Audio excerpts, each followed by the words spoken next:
Hello everyone, hope you all are doing good and having a wonderful day. So, today I want to reflect on this topic where you meet certain people out of nowhere and how they tend to leave an impact on you, and how sometimes judgment often clouds our um, perception, how we perceive others.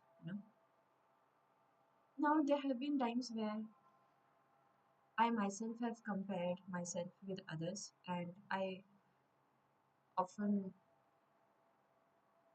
put my worth based on other people's behavior and the kind of importance they gave to me. It was like if they give me importance and enough attention, then I'm worthy. If they don't, then I don't. Then I'm not worthy. Such a thought pattern often causes, like, it's often the root cause for unhappiness, and you slowly start judging yourself, and you are in constant need for validation, right? So that have caused a lot of turbulence within me. But as long as you have this fire in you to work on yourself and to self reflect, to make yourself a better version each and every day without wishing that you were someone else. As in, you do compare, but I'll give my example. So, I used to feel inferior with certain people, and I thought that that inferiority was present because I compared myself with them in specific areas. Like a person with person A, I would compare only this aspect of myself with that person. With person B, it would be something different. So that kept happening, and it overall lowered my morale. Only to later on reflect what was my instinct or my gut trying to tell me that what should I learn from them, because I somewhere honestly felt that they are better than me at this particular task, and that caused a lot of trigger, jealousy, um, hatred, not hatred, but most of the time it was jealousy, and I don't know, it was a bitter feeling. I wanted to be better than them, or at least up to them, but my ego didn't want to accept that they are better than me. So, but a part of me also knew that realistically that's not possible.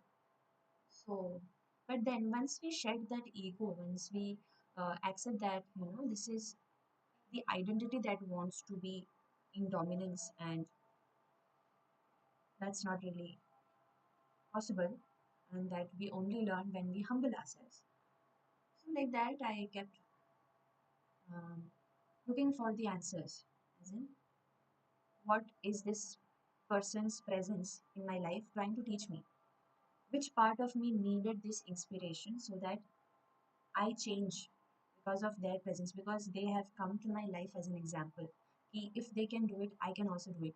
But this is how I can do it. Or a part hidden in me needed a medium to get out, to be expressed, and that person's presence triggered something in me and ignited this um fire that ignites a part of you to be like them, or maybe take certain aspects that inspired you and you add your own flavor, and that comes out in your own way, in your beautiful identity. They are good in their part, they are doing wonderful, and you get inspired by them, and then you take some of those lessons from them, add to your own, and then that adds more growth to your own character. So there's self respect for them, and there is respect for you, rather than comparing that they have it and I don't have it. That doesn't mean that eventually makes you feel that they are better and I am not. So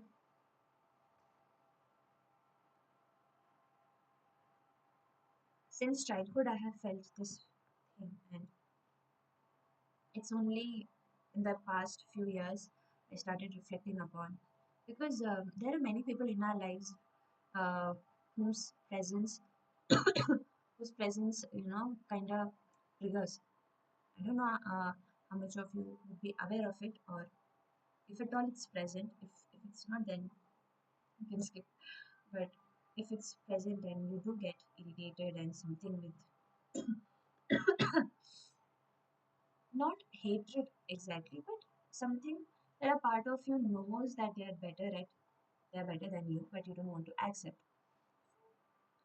Now the immediate response is to obviously get rid of that feeling because it's really unpleasurable and nobody likes that, right? So in order to avoid that difficult emotion, either you add more mirch masala to it and do more beefing towards that person, or you completely ignore and you distract yourself and ghost that person altogether. Or what could you do is write down their name and reflect what part of you feels unacknowledged,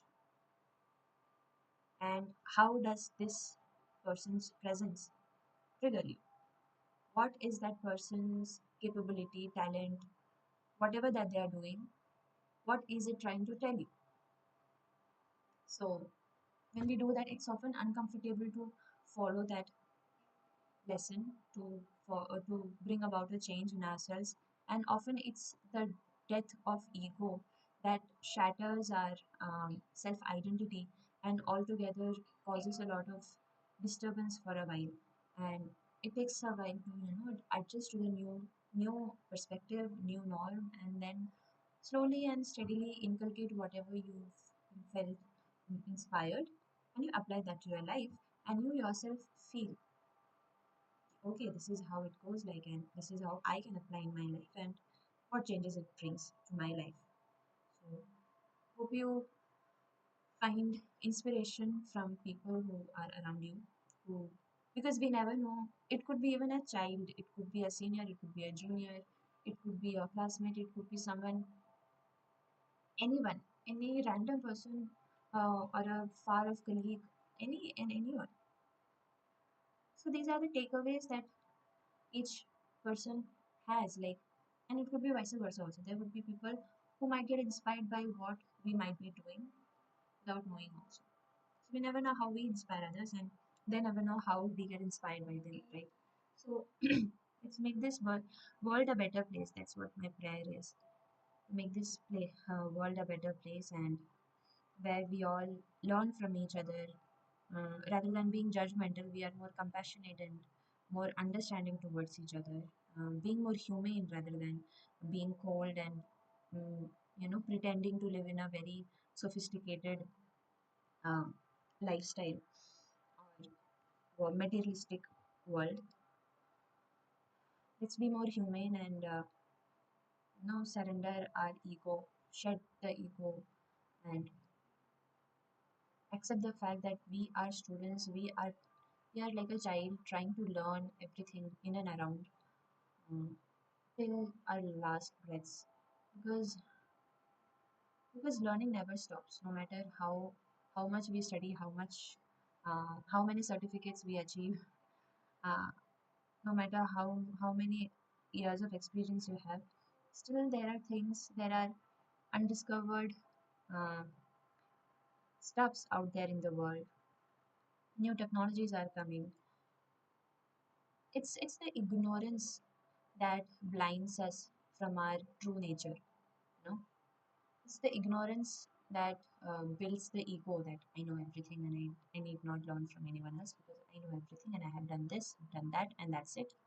So the ignorance of understanding the true self, that we are here to experience things, and each and every moment is unexpected, is uncertain.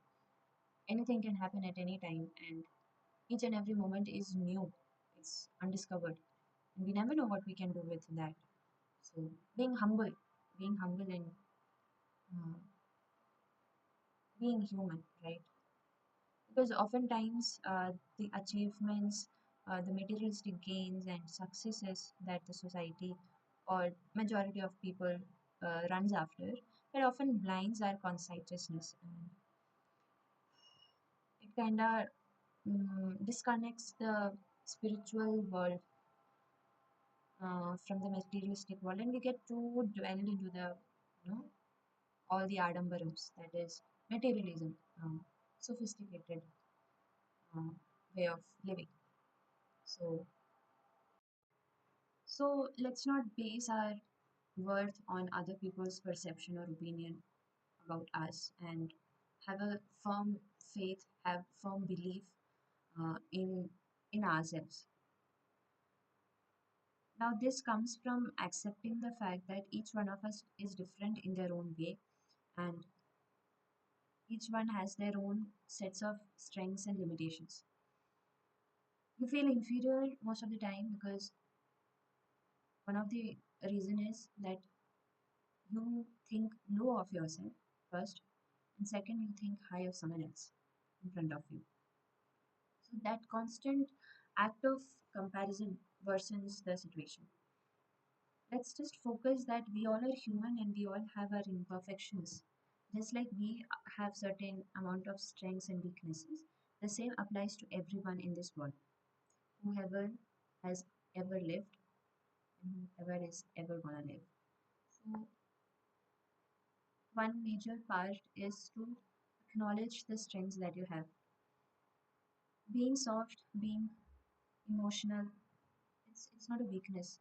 Some think that crying is weakness, that being soft is weakness, that you can be easily fooled by someone or the society or the corporate world that you are living in maybe. But you need to accept the fact that being emotional, being soft, and being highly sensitive is not a sign of weakness or a sign of failure. That that doesn't predetermine that you are a failure in life. That people can easily fool you. No, it is rather such a unique skill which our earth needs in order to survive. If everyone was rational and smart enough, and highly intellectual, overperforming, over smart, then this world wouldn't have its balance, would have lost its balance way before. What happens is once we balance the emotional side as well as the rational side, things fall into the right place. Where you need to be rational, you will be rational. Where you need to be emotional, you will be emotional. Like when you practice that, when you accept that being soft and being sensitive is very crucial in life, especially in order to maintain a good relationship with yourself and others around you. And because, see, whatever kind of work you do, you have to interact with people. Now, if you're going to be cold, rational, then that bond can't be created. One of the pillars of a happy life is the presence of beautiful bonds in life. It could be any kind of relationship, spouse, children, colleague, friends, family, everything. Each thing has its importance, an important role to play.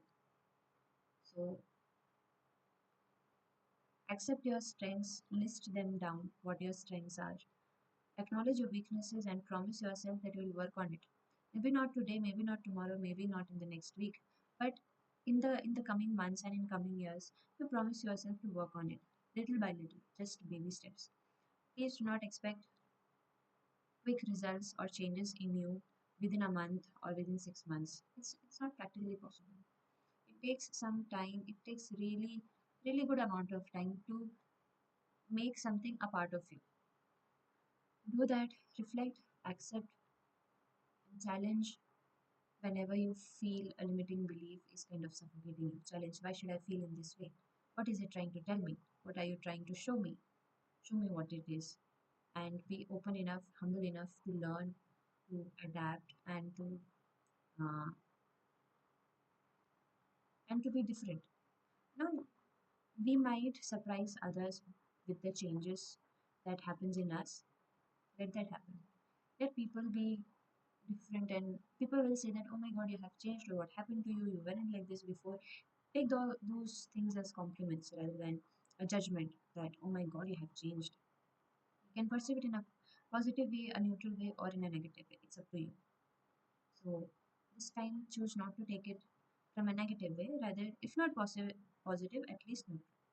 That's the kindest that we can do to ourselves. So, yeah, let's remember who we are deep within. Let's remember what all we learned and what all we don't know yet, and what all we can still learn from others, even from a baby, even from a small child, even from your junior, uh, or senior, or your colleague, or your sister, brother, anyone. So, yeah, hope I hope you find your way, you find your uh, unique path, and may beautiful, beautiful people come into your life who triggers a part of you that was asleep, who lightens your conscious and brings about clarity into who you are and who you are meant to be. So yeah, wishing you best of luck, and I hope to see you in my next video. Bye bye. Take care till then.